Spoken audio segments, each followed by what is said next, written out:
Hello and welcome back, J.P.s World of Wrestling. I hope that you have been enjoying the Mattel Retro videos that I've been doing. The last several that I've posted are ones that I actually recorded all on the same day. Believe it or not. Actually, it was a week ago today. I just had the time on my hands, so I just went in and just did a bunch of videos back to back. And we're going to get back to the Mattel Retros probably on the next video. But in the meantime, one of you has sent me a package, and I got it right here. It's from one of you, and actually it's a long time friend of mine. You've met him on the channel. It's Joe. Joe sent me a wrestler, and I'm going to open it right now because him and I were kind of talking. And he kind of asked me, which ones don't you have that you really want? And so I gave my list of the top 5 that I was kind of looking for, which included, Earthquake and Warrior number 3, the Honky Tonk Man, Brutus number 2, not the weird arm Generation 1 Brutus, but the other Brutus beefcake that they did. And so he said, okay, and then we talked a little bit more about other stuff, but anyway, I'm going to open this to see what it is, and we'll see what it is together. And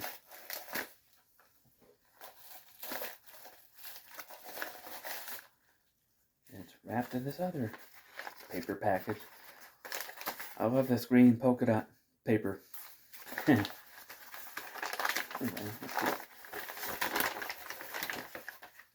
Aha!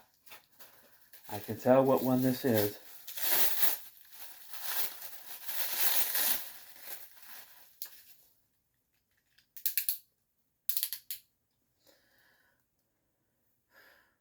It's the Honky Tonk Man. Where's the Honky Tonk Man? He's a Honky Tonk Man. Well, he's a Honky Tonk Moan. He's cool. He's cocky. He's bad. Well, Joe, thanks, buddy. Thanks, brother. Thank you so much for this. This is a really good looking figure. I always loved this figure. I always loved the Honky Tonk Man figure.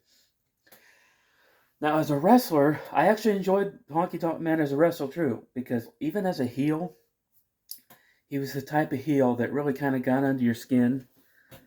Because he was up there going, I'm the Honky Tonk Man, I'm the greatest entertainer of all time, I'm the greatest intercontinental champion of all time, I'm going to play guitar and I'm going to sing for you. Which wasn't good on the guitar and he couldn't sing, but nevertheless he was going to do it anyway. And nobody sold an atomic drop quite like the Honky Tonk. Well, maybe Lanny Poffo, the genius, but other than that, nobody sold an atomic drop like the Honky Tonk Man. So let's talk about the Honky Tonk Man.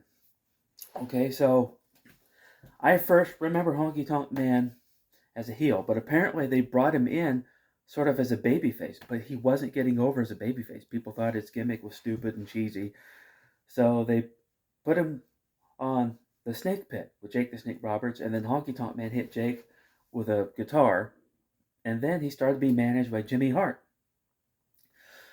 So he had a very successful singles run. He got a big win over Jake Roberts at WrestleMania 3, and then eventually became the Intercontinental Champion by beating the Macho Man Randy Savage. So he was Intercontinental Champion for a really long time, longer than anybody else in wrestling history. Until finally, at a SummerSlam, he was beaten by the Ultimate Warrior, because he came into the ring very confident because nobody had beat him at all. He's like, come on, bring somebody out here to face me. I don't care who it is. And then the Ultimate Warrior's music hits. The Ultimate Warrior runs down to the ring, beats him in such a short amount of time, he didn't even have a chance to get his Elvis-style jumpsuit off. So the Warrior won. But then the Honky Tonk Man still had success after that. retained his title at WrestleMania 4 against Brutus Beefcake. And then at WrestleMania 5, we saw, I think I have him up here.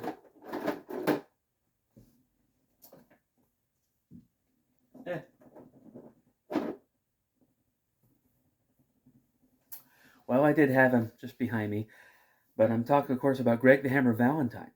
WrestleMania 5 is when Honky Tonk Man and Greg Valentine kind of started to team up. They would eventually form the Rhythm and Blues tag team. Now, I didn't like Greg the Hammer Valentine as that gimmick. I've said that before. Greg Valentine didn't like that gimmick. I didn't like that gimmick.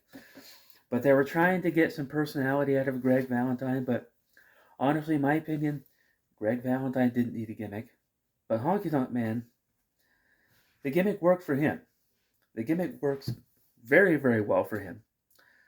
I guess Honky Tonk Man is, I think, the guy that kind of started the whole like shoot interview craze, where he went on record saying a bunch of stuff about some of his peers and stuff.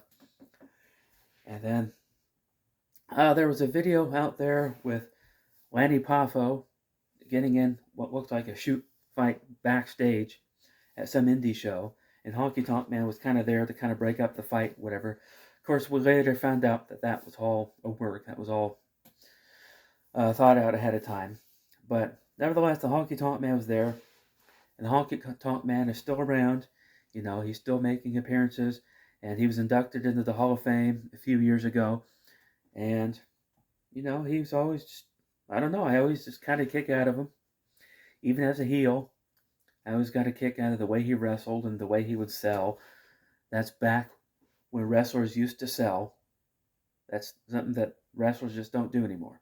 But anyway, this Honky Tonk Man figure, like I said, I always liked the stance of it, the pose, and he's got these little stud things on his outfit there that make it kind of easy, you know, you can hold him. It's almost like kind of like a grippy material or something. It makes it easy to hold. But anyway, that's the Honky Tonk Man. I now have the Honky Tonk Man in my collection. Joe, thanks, brother. I love you. So, that's the Honky Tonk Man. And thanks, Joe, for sending me that. He's not the first guy to send me wrestlers. There was another guy beforehand that sent me wrestlers, one of my subscribers. And I want to thank both of you for sending me wrestlers. And that's amazing. Thank you very much, guys. I appreciate it. And I've decided that I'm going to kind of try to focus more on collecting the original Hasbro figures than like new figures that are coming out by independent figure makers and by Mattel Retros. There is a set of retros coming out pretty soon that I'm going to probably try to get just because it's a really cool set. But apart from that, my focus is now on these. I don't think I'll ever collect all of them because there's some of them out there they're just way, way overpriced and just way too expensive because they're just extremely rare. Mostly like green carded figures, things like the 1-2-3 Kid and the Smoking Guns and Heel, Crush, and Atom Bomb, and I think Ludwig Borga. Those figures are just, whew. I'm not the $1 million man, you know. Every man's got a price, but every figure also has a price, and some of it's too rich for my blood. Anyway, so that's going to do it for this video. Again, Joe, thank you very much. And, sorry.